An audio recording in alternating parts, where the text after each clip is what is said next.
اليوم راح نسوي ميت بول أو رأس العصفور بالعراقي نسميه وكرات اللحم. راح أحتاج هاي الوصفة 1 باوند ما يعادل 454 جرام لحم مفروم، لحم بقر.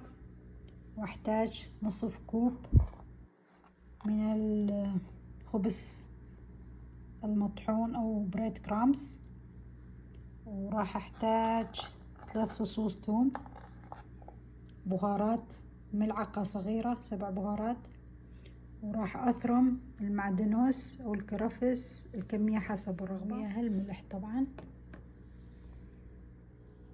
بعد ما ثرمت المعدنوس نجي نخلط المواد كلها سوية، نخليها بالفليت.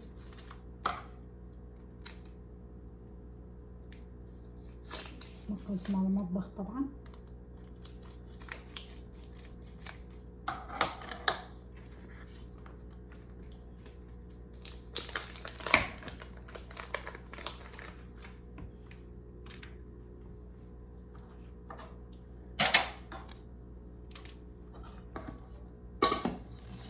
كل المواد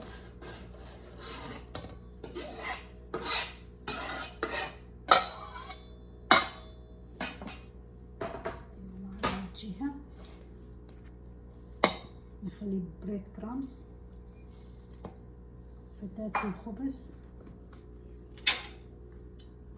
وعندي هنا الثوم راح اهرسه بالماكينة.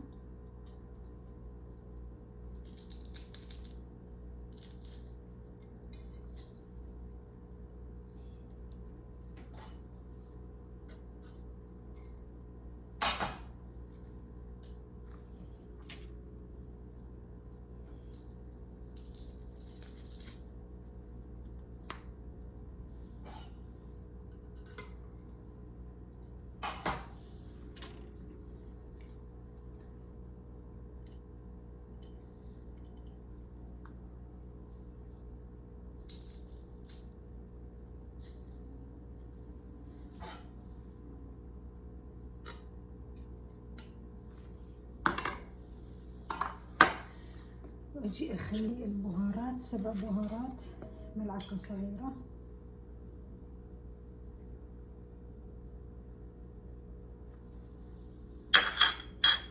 والملح تقريبا راح اخلي ملعقة صغيرة منها، ما راح اكثر.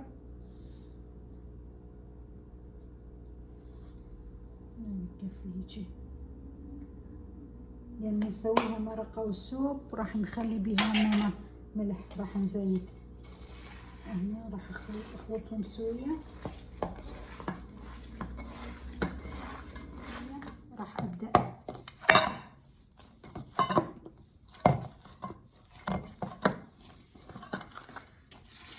اجيب صينية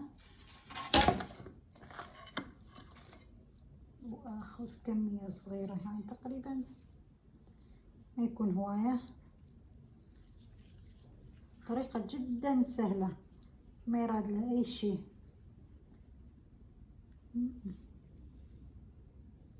نسويها دوائر، نقدر نسويها اصغر اكبر حسب الرغبة.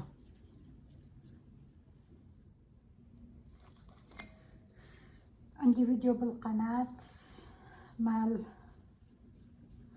شلون يسوون سوب مال كرات اللحم أو ميت بول، تقدرون تروحون تشوفوها بقناتي.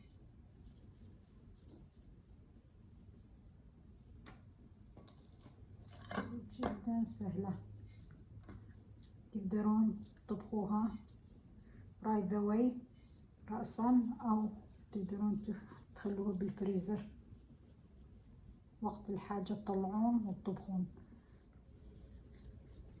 تقريبا راح اخلص. عندي احجام مختلفة، صغير كبير وسط ما يهم.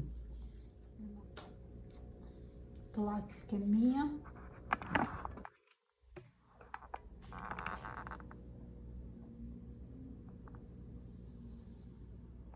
لا بأس بها صراحة. أروح أطبخها جنب البيت، طلبوها من عندي وطعمها جدا طيب، جربوها.